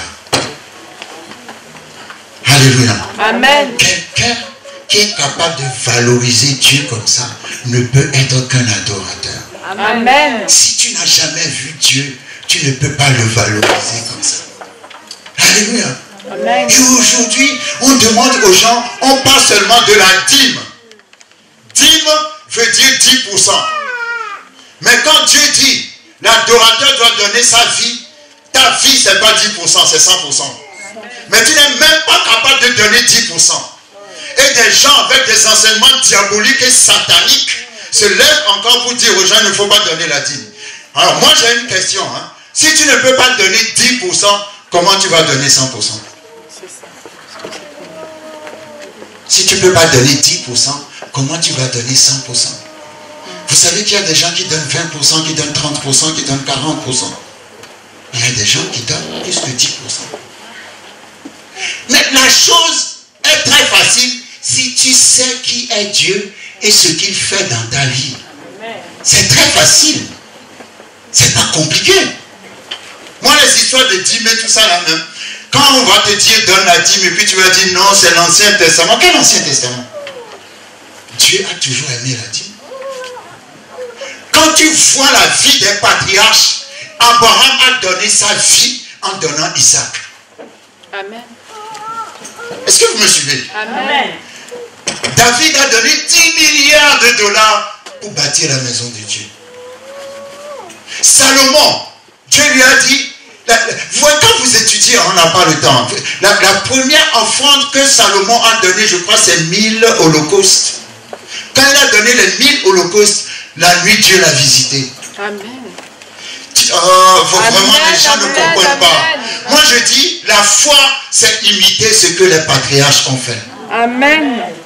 Quand le sacrifice d'Abel a été accepté, Abel était jaloux.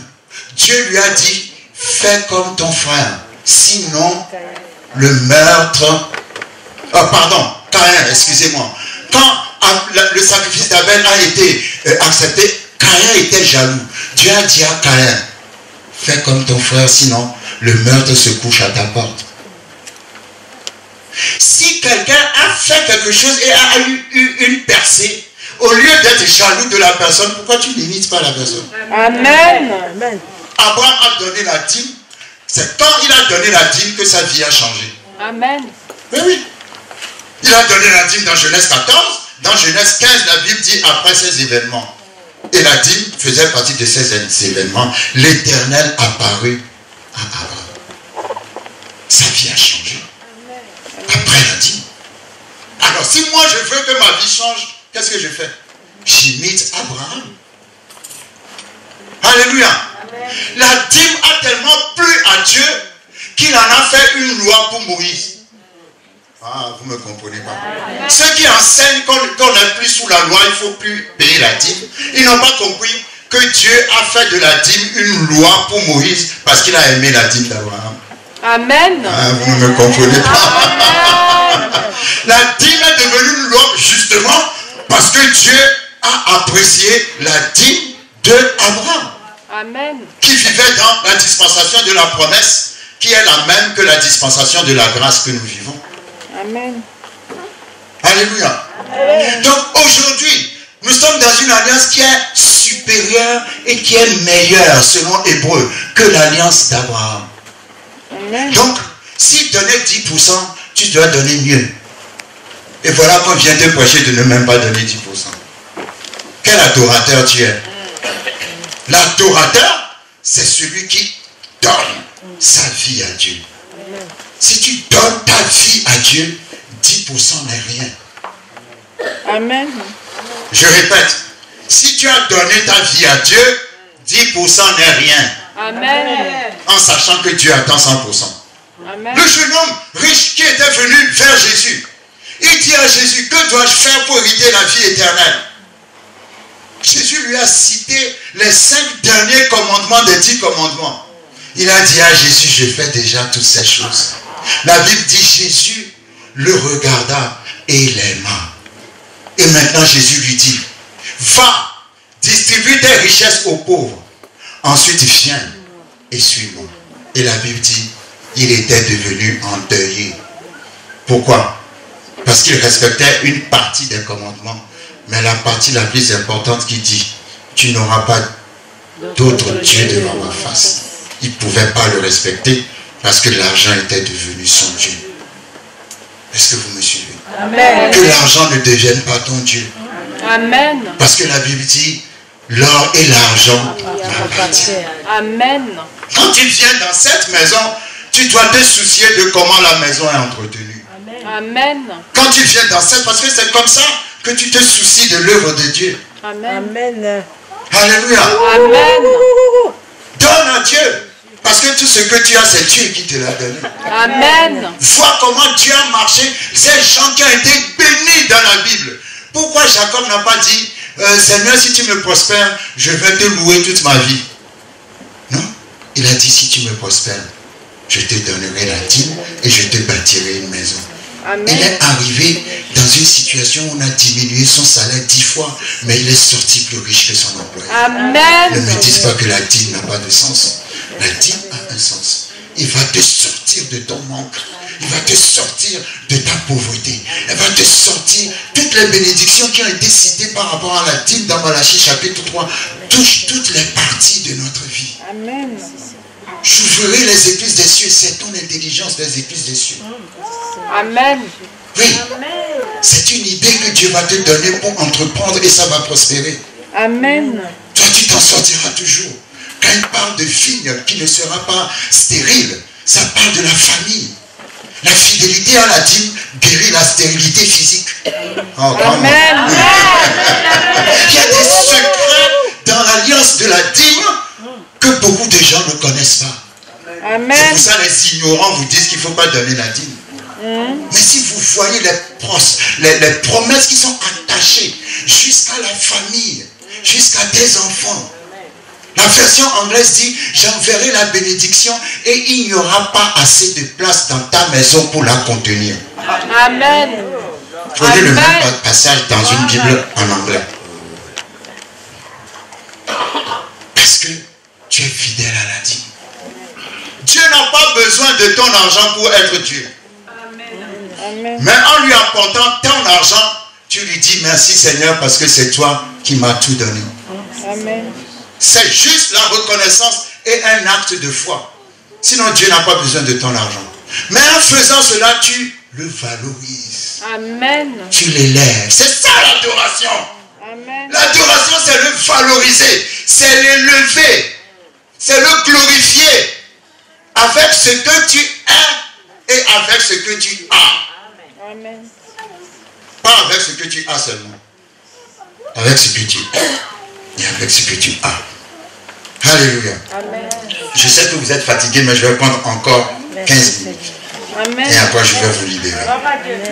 Quand vous lisez 2 Corinthiens, chapitre 8, dans 2 Corinthiens, chapitre 8, l'apôtre Paul a été faire des collectes. Moi, je ne comprends pas pourquoi il doit expliquer aux gens à donner la dîme. Et je ne comprends pas pourquoi il y a des gens qui disent je ne vais pas donner la dîme. Mais c'est satanique et diabolique. On ne doit même pas te demander de donner la dîme. Parce que naturellement même, tu es censé tout donner à Dieu. Vous savez que Dieu peut vous demander, bon, vous avez peut-être 20 000 sur votre compte. Dieu va te dire, bon, écoute, je veux que tu prennes les 20 000 et que tu donnes à tel ministère. Oui. Oui. Ah. Oui, amen. Je vous parle de l'adoration véritable. Oui, amen. Dieu va te dire, tout ce que tu as dans ton compte, donne à ce ministère-là. Amen. Tu vas dire, Seigneur, c'est tout ce que j'ai. Justement, c'est pour ça que je te dis de donner tout ce que tu as à ce ministère-là. Tu es obéissant. Ce que tu vas recevoir sera, je ne sais pas combien de fois plus que ce que tu as donné. Amen. Est-ce que vous me suivez? Amen. Quand la femme veuve de Sarepta avait la famine dans son pays, Dieu a dit à Élie, va à Sarepta, là j'ai dit à une veuve de te nourrir. Elle allait chercher le bois pour faire sa dernière nourriture. Pourquoi elle n'a pas dit à Élie, c'est ma dernière nourriture, je ne peux pas t'aider. Elle a dit à Élie, mon fils et moi, nous allons manger. Et après, nous allons mourir. Et Élie lui a dit, donne-moi d'abord à manger. Le d'abord là est très important. Amen. En disant, donne-moi à manger, il ne faut pas voir Élie la personne, il faut voir Dieu le ministère. Amen. Donne d'abord à Dieu. Et quand elle a donné à Dieu, qu'est-ce qui s'est passé? Elle n'a rien manqué jusqu'à la fin de la famine. Amen. Parfois Dieu va te demander tout ce que tu as. C'est pas pour que tu sois perdant, c'est pour que tu sois gagnant. Amen. Et c'est ça l'adoration. Ça va te faire mal, mais parce que Dieu te l'a demandé, tu vas le donner. Et parce que tu l'as donné, il va te redonner plus. Amen. C'est ça l'adoration. L'adoration, c'est pas que Dieu va te demander une partie de ce que tu as. Il peut te demander tout. Tout ce que tu as. Parce que lui, il a donné tout ce qu'il avait en Jésus. Amen. Il a donné son fils unique. Pas son 4e, 5e, 6e, 7e fils. Mais le seul qu'il a. Amen. Dans 2 Corinthiens chapitre 8, la Bible nous parle de l'église de Macédoine. Les Macédoniens. Les gens de cette église-là ont entendu que Paul faisait des quêtes pour aider les chrétiens de Jérusalem. Et la Bible dit, eux aussi, quand ils ont entendu cela, ils n'ont pas dit, prions pour que Paul ne vienne pas nous demander de l'argent. Ils se sont levés eux-mêmes et ils ont insisté auprès de Paul pour participer à la quête. La Bible dit, 2 Corinthiens chapitre 8, nous vous faisons connaître, frères, la grâce de Dieu qui s'est manifestée dans les églises de Macédoine, au milieu de beaucoup de tribulations qui les ont éprouvées, leur joie débordante et leur pauvreté profonde. C'était des églises qui n'étaient pas riches. Mais parce que la Bible parle de la Bible n'a pas dit leur pauvreté. La Bible a dit leur pauvreté profonde. Vous connaissez des gens qui sont profondément pauvres. Ils ne sont pas pauvres, mais ils sont profondément pauvres. Et la Bible dit malgré leur pauvreté profonde et malgré leurs tribulations et leurs épreuves, ces églises ont demandé à participer à la quête. Et la Bible dit, leur quête a produit avec abondance de riche libéralité. C'est-à-dire que quand ils sont profondément pauvres, mais quand ils ont apporté leur quête, l'apôtre Paul s'est dit, mais où est-ce qu'ils ont trouvé tout cet argent? Est-ce que vous me suivez? Amen. Et quand l'apôtre Paul se demandait où est-ce qu'ils ont trouvé tout cet argent, la Bible dit, verset 3, ils ont, je l'atteste, donné volontairement selon leurs moyens et même au-delà de leurs moyens, nous demandant avec de grandes instances la grâce de prendre part à l'assistance destinée aux saints. Et non seulement ils ont contribué comme nous l'espérions, mais, c'est ça le secret, ils se sont d'abord donnés eux-mêmes au Seigneur. Amen. Qu'est-ce qui te permet de beaucoup donner au Seigneur? Quand tu t'es d'abord donné toi-même au Seigneur. Amen. Parce que si tu t'es donné vraiment au Seigneur, même si tu es dans une pauvreté profonde, ton offrande, à cause de ton amour pour le Seigneur, deviendra de riche libéralité. La pauvreté profonde a donné de riche libéralité. Amen. Et l'apôtre Paul a dit, le secret, c'est qu'ils se sont d'abord donnés au Seigneur. Amen. Le véritable adorateur n'a pas peur de donner à Dieu. Amen. Parce qu'il sait que lui-même, il s'est déjà donné à Dieu. Et si tu t'es déjà donné à Dieu, tout ce que Dieu te demande. Abraham n'a jamais vu Dieu ressusciter un mort. Mais il a dit, en donnant Isaac, même s'il meurt, Dieu va le ressusciter.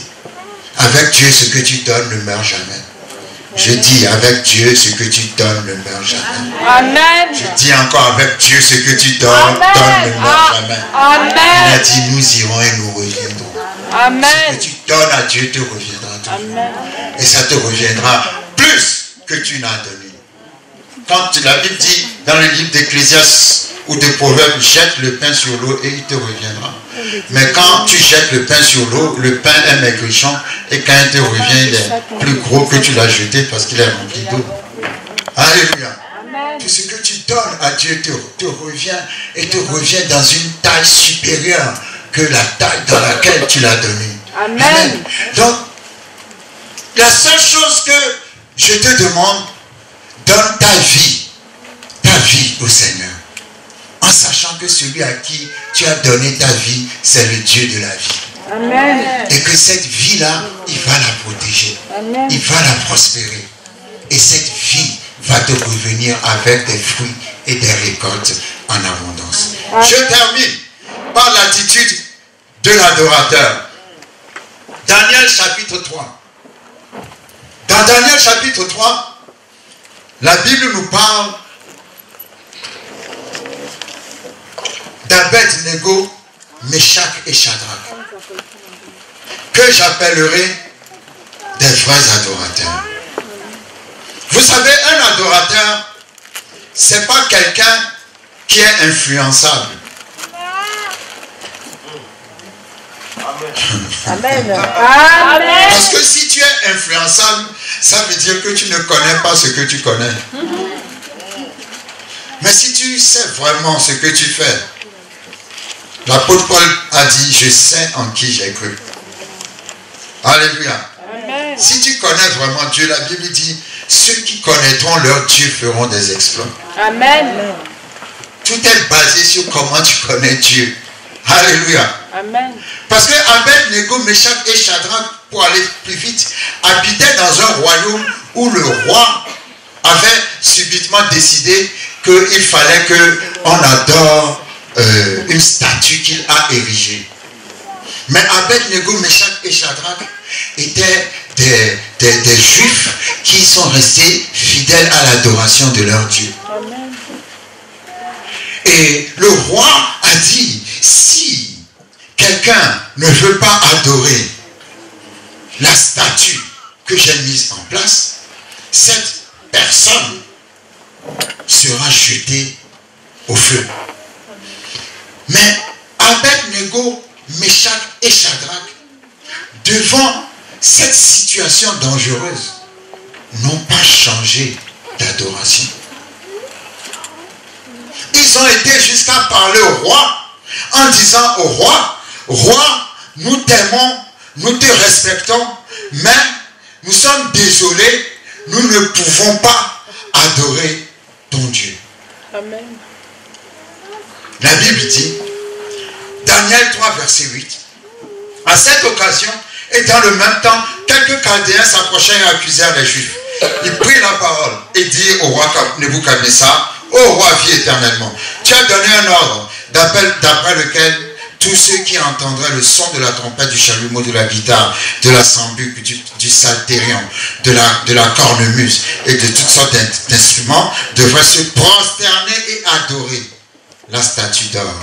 Et d'après lequel quiconque ne se prosternerait pas et n'adorerait pas serait jeté au milieu d'une fournaise ardente.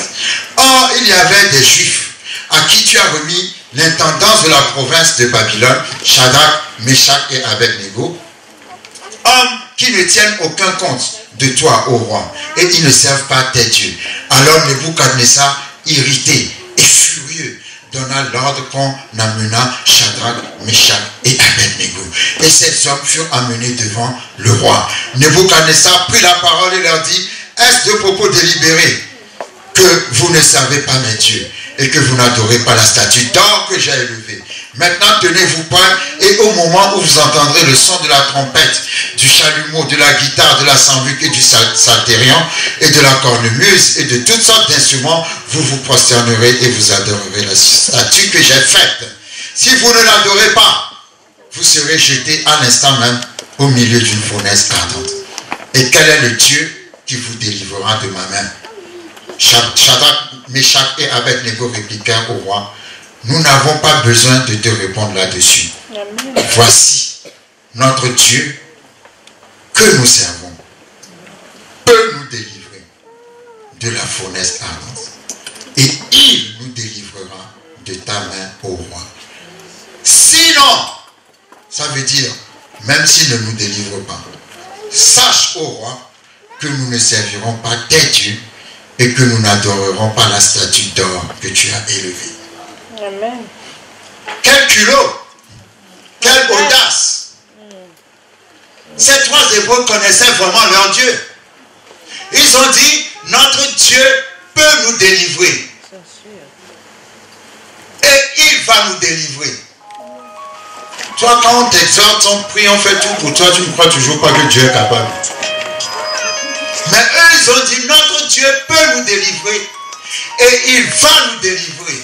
Et même s'il ne nous délivre pas, l'adoration c'est à ce niveau. Même s'il ne nous délivre pas. Parce que même s'il ne nous délivre pas, il est toujours Dieu. Et il restera toujours notre Dieu. La Bible dit, le roi s'est fâché. Il a dit même qu'on réchauffe la fournaise ardente 7 fois. Et il a fait jeter les trois Hébreux dans la fournaise. Mais une fois qu'ils sont arrivés dans la fournaise, d'un seul coup le roi a sursauté. Il a dit, n'avons-nous pas jeté 3 hommes dans le feu? Comment se fait-il que je vois un 4e homme dans le feu avec eux et le 4e homme a le visage d'un fils de Dieu? Quel est le nom du fils de Dieu que vous connaissez? Jésus-Christ de Nazareth. Votre réponse me décourage. Quand ils étaient arrivés dans le feu, le roi a vu Jésus à côté d'eux. Amen. Il a sursauté. Il a dit, il y a quelque chose qui se passe. Comment se fait-il que je vois 4 hommes alors que nous en avons jeté 3? Et moi je dis, le 4e homme n'a pas apparu dans le feu seulement. Le 4e homme a toujours marché devant eux. Amen. Mais c'est arrivé dans le feu qu'il s'est rendu visible. Amen. Vous ne me suivez pas. J'ai dit, le 4e homme a toujours marché devant eux. C'est arrivé dans le feu qu'il est devenu visible. Amen. Parce que leur adoration n'a pas commencé dans le feu, ça a commencé en dehors du feu. Mais comme ils étaient fidèles à Dieu, au Dieu d'Israël, quand ils sont rentrés dans le feu, le Dieu d'Israël s'est rendu visible. Et Dieu se rend toujours visible à tout adorateur ou adoratrice qui lui garde sa fidélité jusque dans la fournaise. Si quelqu'un est dans la fournaise, dans cette église, je déclare, n'aie pas peur dans ta fournaise, parce que bientôt, le 4e homme va te faire sortir de la fournaise. La Bible dit, quand ils sont sortis de la fournaise, leurs habits ne sentaient même pas le feu. Amen. C'est ça le Dieu qui guérit sans cicatrice. Amen. Parce que l'adoration guérit ta mémoire. L'adoration enlève les mauvais souvenirs. L'adoration te restaure. L'adoration fait, ils étaient même plus beaux qu'ils n'étaient avant d'entrer dans le feu. Amen. Si c'était d'autres qui vivent la situation que tu es en train de vivre, ils auraient déjà piqué une crise, ils seraient déjà morts. Mais par la grâce de Dieu, à cause de ton adoration, toi tu vas t'en sortir et tu vas t'en sortir encore plus beau, encore plus belle que tu étais avant d'entrer dans cette situation. Et ils vont te dire comment tu as fait. Et tu vas dire c'est le 4e, c'est le 4e homme, c'est le 4e homme, c'est le 4e homme. Parce que tes habits ne sentiront pas le feu. Amen. Quand on va te voir, c'est comme le lépreux qui a été refait tout entier. Amen. On ne saura jamais que tu as eu la lèvre. Parce que Dieu va ouvrir une nouvelle page dans ta vie. Amen. Et pour terminer, Daniel chapitre 6. Daniel chapitre 6 nous montre la vie, l'attitude d'un autre adorateur. Ça nous montre quoi? Un adorateur reste sur la parole. Point. Même si toute la nation se soulève contre la parole, l'adorateur dit, c'est ce que Dieu a dit, je reste dessus. Amen. Caleb et Josué ont été 2 sur au moins 3 millions de personnes. 2 contre 3 millions. 2. Ils ont dit, Dieu a dit qu'il va nous donner Canaan. Comme Dieu l'a dit, donc Dieu va donner. Amen. Amen. 2 seulement. Amen. Tout le peuple voulait même les lapider. Tout le peuple a dit oui, ceux-ci ont voulu décourager. Mais ça n'a pas changé. 2. Ils ont dit, nous, pour nous là, nous allons rentrer là-bas. Parce que Dieu a dit, géant ou pas géant, nous nous savons que Dieu a dit que ce territoire est pour nous. Amen. Wow. Est-ce que tu peux être tout seul contre toute une nation en te tenir sur ce que Dieu a dit? Tu dis, je ne change pas d'avis, je ne change pas de foi parce que Dieu l'a dit et moi je me tiens dessus. Amen. Toute la nation se soulève et dit le contraire. Toi tu dis, je ne change pas parce que Dieu l'a dit. Amen. Ça c'est l'adorateur. Ça c'est l'adoratrice. Tu ne te laisses pas influencer par autre chose à part ce que Dieu a dit. Dieu a parlé de Caleb, il a donné un qualificatif à Caleb. Il a dit, Caleb a suivi entièrement mes instructions. C'est-à-dire, Caleb a agi sur ma parole exactement comme elle est. Amen. Et il n'a pas changé. Amen. 2 contre des millions. Daniel était un homme qui avait un esprit excellent. Daniel a travaillé au moins sous 6 rois. Tellement il était sage. Les rois avaient besoin de lui. Un roi vient, un roi s'en va. Un roi s'en va, un nouveau vient, il dit, mais où est Daniel? Lui aussi part, un autre vient, il dit, mais cherchez-moi Daniel. Il part, un autre vient, il dit, mais où est Daniel? Il a servi plusieurs rois, Daniel, tellement il était intelligent et sage. La Bible dit, il avait un esprit excellent. L'esprit excellent a un autre nom, le Saint-Esprit. Amen. Et ses collègues étaient jaloux de lui. Et ils sont partis raconter au roi. Le roi aimait bien Daniel.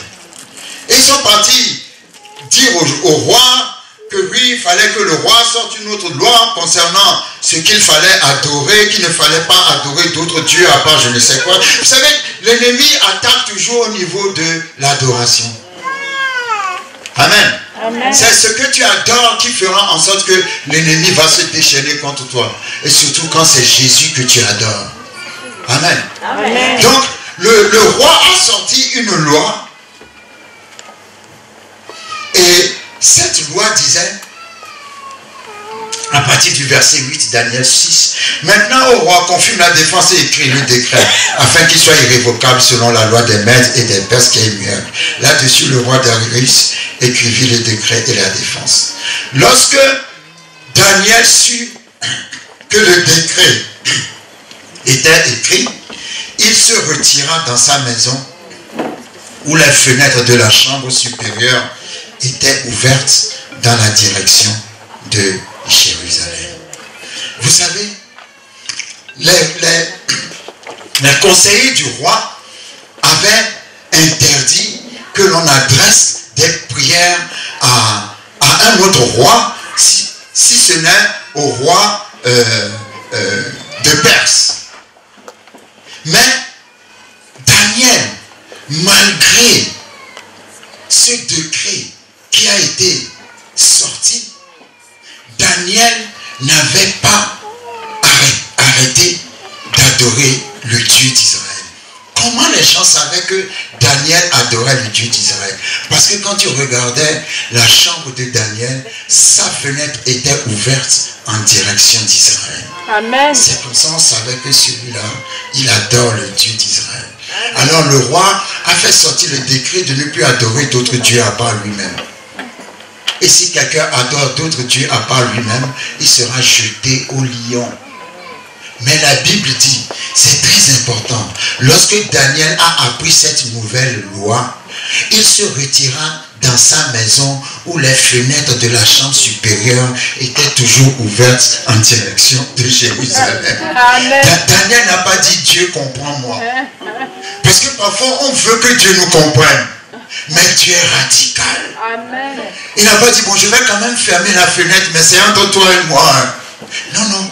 Malgré la loi, il a toujours ouvert sa fenêtre en direction de Jérusalem. Un adorateur est tellement convaincu de sa foi que rien ne peut lui faire peur. Il sait que le Dieu qu'il adore, c'est le vrai Dieu. Amen. Et les conseillers sont partis trouver le roi en disant, Daniel continue toujours à adorer le Dieu d'Israël. Il faut faire quelque chose. La loi dit, toute personne qui fait cela doit être jetée au lion, on doit le jeter au lion. Le roi était attristé parce qu'il aimait beaucoup Daniel. Mais comme c'est un décret qu'il a signé lui-même, il était obligé d'envoyer Daniel dans la fosse aux lions.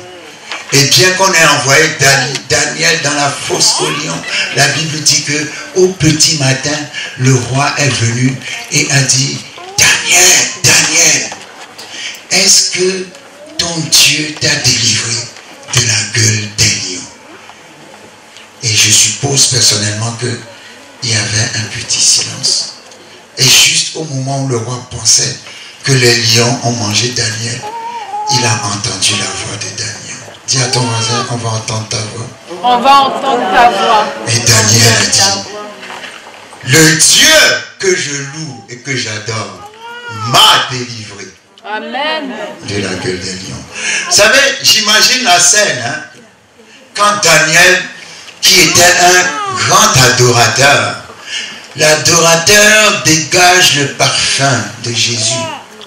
L'adorateur dégage le parfum de la personne qu'il adore. Quand il est arrivé au milieu des lions, les lions ont vu Jésus. Amen. Il y a une différence entre les lions et le lion de la tribu de Juda. Amen. Les lions sont venus auprès de Daniel et ont réchauffé avec leur fourrure Daniel parce qu'il n'y avait pas de radiateur dans la fosse. Et Daniel a dormi au milieu des lions jusqu'au petit matin. Amen. Les lions n'ont rien pu faire à l'adorateur Daniel. Parce qu'à cause de son adoration, je ne sais pas, la Bible ne le précise pas, mais je me demande si en entrant dans la fosse, Daniel ne s'est pas prosterné. Oh, quelqu'un ne me comprend pas. Daniel a dû se prosterner pour adorer son Dieu. N'est-ce pas? Et les anges de Dieu, la présence de Dieu a rempli la fosse et même les lions étaient convertis. Quelqu'un ne me comprend pas. Les lions étaient convertis. Ils ont dit bonne arrivée. Je crois que nous avons les mêmes dieux. Mais comme toi tu n'as pas de poils, nous allons juste te réchauffer avec nos fourrures.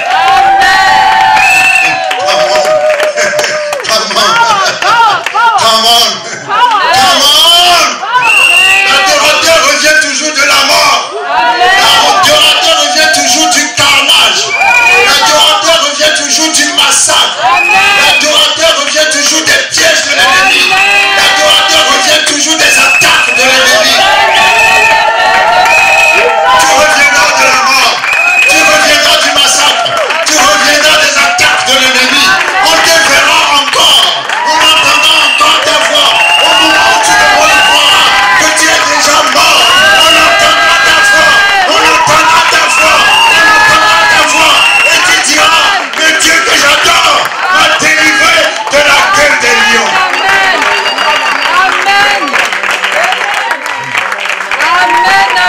Je déclare dans le nom puissant de Jésus-Christ de Nazareth, on entendra la voix de cette église. Je déclare dans le nom puissant de Jésus-Christ de Nazareth, on entendra la voix de cette église. Je le dis encore dans le nom puissant de Jésus-Christ de Nazareth, on entendra la voix de l'église mise à part. On entendra la voix de l'église mise à part, on verra que Dieu vous a vraiment mis à part. Je le déclare dans le nom puissant de Jésus, la bénédiction de Jacob sur Joseph. Genèse 49. Il a dit, Joseph est un arbre fertile. Ses branches s'élèvent au-dessus de la muraille. Il y avait une muraille qu'on a mis autour de cet arbre pour que cet arbre ne se développe pas. Mais Dieu dit, les branches de cet arbre, malgré la muraille, s'est élevé au-dessus de la muraille. J'imagine les branches de cet arbre détruire la muraille et posséder le territoire. Que Dieu vous bénisse avec la bénédiction de Jacob sur Joseph. Vous êtes un arbre fertile. Et la muraille que tu ne veux pas vous laisser prospérer, que tu vas détruire cette muraille.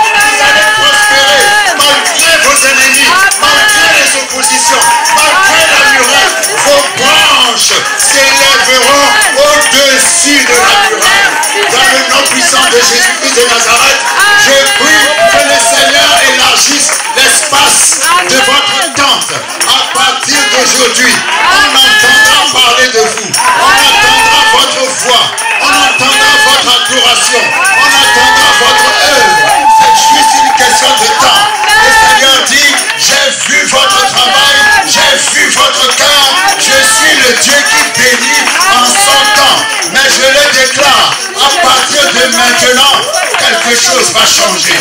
Amen. On reçoit. Quelque chose va changer. Amen. Quelque chose va changer. Jésus. Vos semences, votre blé ne sera plus mangé Merci. par les ennemis. Oh, sois béni, l'Éternel des armées. Mais ce que vous avez semé va produire et viendra dans vos mains. Amen. À partir d'aujourd'hui, je déclare que la muraille est sans effet. Merci, Seigneur Jésus-Christ. Toute muraille qui veut vous étouffer est sans effet. Amen.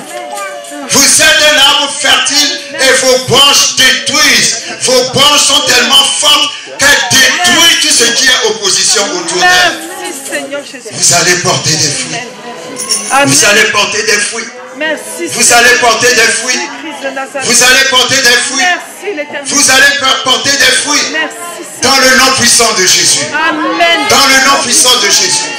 Dans le nom puissant de Jésus-Christ de Nazareth. Merci Seigneur. Amen. Merci Seigneur. Merci Seigneur.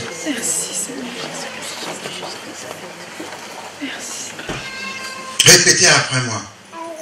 Seigneur Jésus. Seigneur Jésus, Je viens à toi aujourd'hui. je viens à toi aujourd'hui. Je reconnais Je reconnais que je suis pécheur. que je suis pécheur. Je reconnais Je reconnais que tu es le Fils de Dieu. que tu es le Fils de Dieu. Que tu es venu sur cette terre. Tu es venu sur cette terre, Mourir pour mes péchés. mourir pour mes Et péchés. ressusciter d'entre les morts. Aujourd'hui, Aujourd'hui, je t'invite dans mon je cœur. t'invite dans mon cœur. Je t'invite dans ma vie. Je t'invite dans ma vie. Je t'offre ma vie. Je t'offre ma vie. Je t'offre mon corps. Je t'offre mon corps. Je t'offre mon âme. Je t'offre mon âme. Je t'offre mon esprit. Je t'offre mon esprit. Sois Seigneur de ma Sois vie. Seigneur de ma vie. Sois le berger de ma vie. Sois le berger de ma vie. Vis dans mon cœur. Vis dans mon cœur. À partir de À maintenant. partir de Jusqu'à maintenant. la fin des temps. Jusqu'à la fin des temps. Amen. Amen. Amen. Amen.